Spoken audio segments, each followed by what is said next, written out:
ಇವತ್ತು ಜಾತ್ಯತೀತ ಜನತಾದಳ ಅಂದರೆ ನಮ್ಮನ್ನು ನೋಡಿದರೆ ಗೊತ್ತಾಗ್ತದ. ನಮ್ಮಂಥ ಒಬ್ಬ ಸಾಮಾನ್ಯ ಮಹಿಳೆಯರಿಗೆ ಅವಕಾಶ ಮಾಡಿಕೊಟ್ಟು ಶಾಸಕರನ್ನು ಮಾಡಿ ಜನಸೇವೆ ಮಾಡಿದಂಥ ಯಾವುದಾದ್ರೂ ಒಂದು ಏಕೈಕ ಪಕ್ಷ ಅಂತ ಅನ್ನೋದಿದ್ರೆ ಅದು ಜಾತ್ಯತೀತ JDS ಅಂತ ನಾನು ಹೇಳೋಕ್ಕೆ ಇಷ್ಟಪಡ್ತೀನಿ.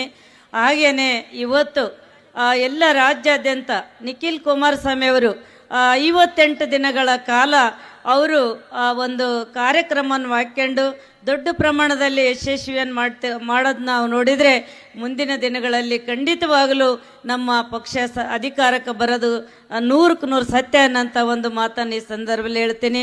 ಯಾಕಂದರೆ ನೋಡಿರಿ ನೀವೆಲ್ಲ ಕಾಂಗ್ರೆಸ್ ಪಕ್ಷದ ಆಡಳಿತವನ್ನು ನಾವು ಕೂಡ JDSನಲ್ಲಿ ಮೊದಲು ಸಾಕಷ್ಟು ಕನಸುಗಳು ಇಟ್ಕೊಂಡು ಗೆದ್ದು ಬಂದಿವಿ. ಏನಾದರೂ ಮಾಡಬೇಕು, ನಮ್ಮಂಥವ್ರನ್ನ ಗೆಲ್ಲಿಸ್ಯಾರಂತಂದರೆ ಉಡಿ ತುಂಬಿ ದುಡ್ಡು ಕೊಟ್ಟು ನಮ್ಮಂಥ ಒಂದು ಸಾಮಾನ್ಯ ಮಹಿಳೆಯರನ್ನ ಗೆಲ್ಲಿಸ್ಯಾರಂದರೆ ಕ್ಷೇತ್ರಗಳಿಗೆ ಏನಾದರೂ ಮಾಡಬೇಕಂತೇಳಿ ನಾವಾಗಲಿ ರಾಜಗೌಡ ಪಾಟೀಲ್ರಾಗಲಿ ಸಾಕಷ್ಟು ಕನಸುಗಳು ತಗೊಂಡ್ಬಂದಿವಿ. ನಾವು ಅದೆಲ್ಲ ಕನಸು ನುಚ್ಚುನೂರಿ ಆಗ್ಯದ. ಯಾಕಂತಂದರೆ ಇವತ್ತು ಈ ಭಾಗ್ಯಗಳ ನೆಪದಲ್ಲಿ ಇವತ್ತು ರಾಜ್ಯಕ್ಕೆ ಸಾಕಷ್ಟು ಎಲ್ಲ ಶಾಸಕರ ಹಕ್ಕುಗಳನ್ನು ಕಸ್ಕೊಂಡು ಯಾವುದೇ ಅನುದಾನ ಕೊಡದೇನೆ ಸಂಪೂರ್ಣ ಶೂನ್ಯ ರೀತಿಯಲ್ಲಿ ಇವತ್ತು ಸಾಗಿದ್ದು ನೋಡಿದರೆ ಮುಂದಿನ ದಿನಗಳಲ್ಲಿ ಈ ಒಂದು ಸರ್ಕಾರಕ್ಕೆ ಭವಿಷ್ಯ ಇಲ್ಲ. ಯಾವುದೇ ಕಾರಣಕ್ಕೂ ಇಲ್ಲಿ ಜಾತ್ಯತೀತ ಜನತಾದಳಕ್ಕೆ ಒಂದು ದೊಡ್ಡ ಪ್ರಮಾಣದ ಒಂದು ಶಕ್ತಿಯಾದ ಅಧಿಕಾರಕ್ಕೆ ಬರ್ತದ.